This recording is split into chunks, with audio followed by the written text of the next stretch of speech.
दोस्तों नमस्कार, आपका स्वागत है आपके अपने यूट्यूब चैनल में। दोस्तों बात करेंगे 69,000 शिक्षक भर्ती में उत्तर कुंजी प्रकरण को लेकर। तो बड़ी और महत्वपूर्ण अपडेट है। जी हाँ, 12 नवंबर को होगी कंटेंट की निर्णायक सुनवाई और विभाग को देना होगा जवाब। तो देखेंगे और डिस्कस करेंगे सब कुछ इस वीडियो में। तो बने रहिए वीडियो में अंत तक मेरे साथ, बिना वीडियो को स्किप किए हुए। और यह दोस्तों पहली बार इस चैनल से जुड़ रहे हैं और आगे भी चाहते हैं कि इस चैनल के माध्यम से लगातार महत्वपूर्ण और ऑथेंटिक सूचनाएं आपको बिना रुकावट मिलती रहे, तो चैनल को सब्सक्राइब अवश्य कर लें ताकि मेरे वीडियो के नोटिफिकेशन आप तक बिना रुकावट पहुंचते रहें। तो दोस्तों ये है उस कंटेम्प्ट का करंट स्टेटस जिसकी सुनवाई 12 नवंबर को लग चुकी है, 6564/2024। और इसकी अगर हम पहली सुनवाई की बात करें तो ये पहली सुनवाई 21 अक्टूबर को हो चुकी है और बहुत ही महत्वपूर्ण सुनवाई हुई थी। इसमें कोर्ट ने विभाग को तलब किया था और पूछा था कि आखिर डीबी का ऑर्डर आए इतने दिन हो गए हैं और आपने अभी तक कंप्लायंस क्यों नहीं किया। और इसमें पीएनपी सचिव साहब को तलब किया गया था। और अमूमन दोस्तों देखा गया है कि कंटेम्प्ट की जब पहली सुनवाई लिस्टेड होती है तो फ्रेश केस के रूप में लिस्टेड होती है और उसके बाद में एडिशनल में लगता है। लेकिन मामले को गंभीरतापूर्वक 21 अक्टूबर को जज साहब ने सुना था और इसको नए सिरे से सूचीबद्ध करने के लिए कहा था। और सबसे महत्वपूर्ण बात यह है कि ये केस 12 नवंबर को फिर से सुनवाई के लिए लग चुका है और फ्रेश केस के रूप में ये लगा है। दोबारा जब लिस्टेड हुआ है तो फिर से ये फ्रेश केस के रूप में लिस्टेड हुआ है, यानी इसका निश्चित रूप से सुना जाना तय है। और कोर्ट नंबर 4 में इसकी सुनवाई होगी जिसका सीरियल नंबर 6 है। यानी कोर्ट बैठते ही आधे घंटे के अंदर या आधे घंटे के तुरंत बाद ये निश्चित रूप से, चूँकि फ्रेश केस के रूप में लग चुका है, तो कोर्ट निश्चित रूप से सुनेगी। और यहाँ देख सकते हैं स्टेज ऑफ केस यानी फॉर ऑर्डर। तो देखना काफ़ी महत्वपूर्ण होगा कि कोर्ट क्या निर्णय देती है। और इसमें पेटिशनर की बात करें तो इसमें Neha Tripathi and 3 others petitioner हैं। और उसी क्रम में अगर हम आगे बात करें और जब हम देखते हैं 12 नवंबर की इलाहाबाद हाई कोर्ट की कार्य लिस्ट, तो यहाँ आपके सामने है कोर्ट नंबर 4 और ऑनरेबल जस्टिस अजीत कुमार की ये बेंच है जो ये मामला सुनने जा रही है। और दोस्तों जैसा कि मैंने बताया कि ये कार्य लिस्ट में अगर हम देखें तो 6 नंबर पर, जैसा कि मैंने अभी केस स्टेटस में आपको बताया कि ये लगा हुआ है 6 नंबर पर, नेहा त्रिपाठी एंड 3 अदर्स। और उसी क्रम में अगर हम आगे देखें तो इसके साथ कई कंटेंट कनेक्ट करा दिए गए हैं।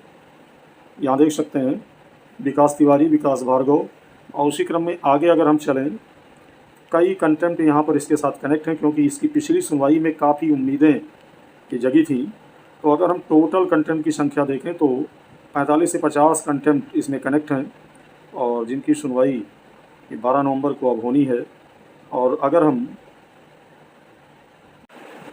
इसके पिछले ऑर्डर पर निगाह डालें जो कि कोर्ट नंबर 2 में सुनवाई हुई थी, और देख सकते हैं कंटेम्प्ट एप्लीकेशन सिविल नंबर 6564/2024। और इसमें जो कोर्ट नंबर 2 में पिछली सुनवाई हुई थी वो ऑनरेबल पीयूष अग्रवाल जी की बेंच में हुई थी और उन्होंने बहुत ही अच्छा ऑर्डर दिया इसमें, देख सकते हैं, जिसको पिछले वीडियो में मैंने एक्सप्लेन भी किया था। और यहाँ देख सकते हैं ऑनरेबल कोर्ट ने कहा कि record shows that the matter is engaging the attention in A contempt case number 54/12/2024, 9332/2023। यानी रिकॉर्ड को देखते हुए, यानी कोर्ट ने कहा कि ये मामला कंटेम्प्ट नंबर 54/12/2024 और 9332/2023 के अंतर्गत विचाराधीन है और list as fresh on 12 November 2024 along with the set cases before appropriate bench. यानी इसको फ्रेश केस के रूप में पिछले ही ऑर्डर में कह दिया गया था कोर्ट द्वारा कि इसको उपयुक्त बेंच में, यहाँ पर देख सकते हैं एप्रोप्रिएट बेंच यानी उपयुक्त बेंच में फ्रेश केस के रूप में लिस्टेड करने को कहा था। और जज साहब ने कहा था कि इसको हम नए सिरे से सुनेंगे। और उसी क्रम में आगे कहा गया ऑर्डर में, in the meantime Shri Yatin learned counsel for respondent may seek instruction in the matter. यानी इस बीच में जो रेस्पोंडेंट हैं, सरकार की तरफ की बात यहाँ हो रही है, उनके जो अधिवक्ता हैं श्री यतीन, वो इंस्ट्रक्शन सरकार से मांग सकते हैं कि कैसे कंप्लायंस करना है। और वहीं आगे कहा गया, मिस्टर राजेश कुमार ओझा जो पेटिशनर के वकील हैं, लर्न का standing counsel seeks instruction from respondent number 2 regarding grant of 1 mark as directed by the division bench. यानी पेटिशनर की तरफ से जो अधिवक्ता हैं राजेश कुमार ओझा जी, इस बीच रिस्पोंडेंट नंबर 2 जो कि पीएनपी सचिव हैं, उनसे 1 नंबर बढ़ाने के लिए निर्देश मांग सकते हैं जैसा कि डिवीजन बेंच का आदेश है। और फिर आगे कहा गया, when the matter is listed next, यानी जब ये अगली सुनवाई के लिए मैटर लिस्टेड होगा, the name of mister Yatin B Shon as counsel for respondent, यानी रिस्पोंडेंट के काउंसिल के रूप में मिस्टर यतीन रे उपस्थित होंगे। और यहाँ देख सकते हैं ऑर्डर डेट 21/10/2024। कहने का मतलब दोस्तों ये है कि पिछले ऑर्डर के अनुसार तो जज साहब ने इसको फ्रेश केस के रूप में लगा दिया और निश्चित रूप से सुनेंगे। और जहाँ तक मेरा मानना है इसमें एक अच्छा ऑर्डर देखने को मिलेगा, क्योंकि पिछली सुनवाई में उन्होंने ये भी टिप्पणी किया था कि हम इसमें आदेश पारित करेंगे।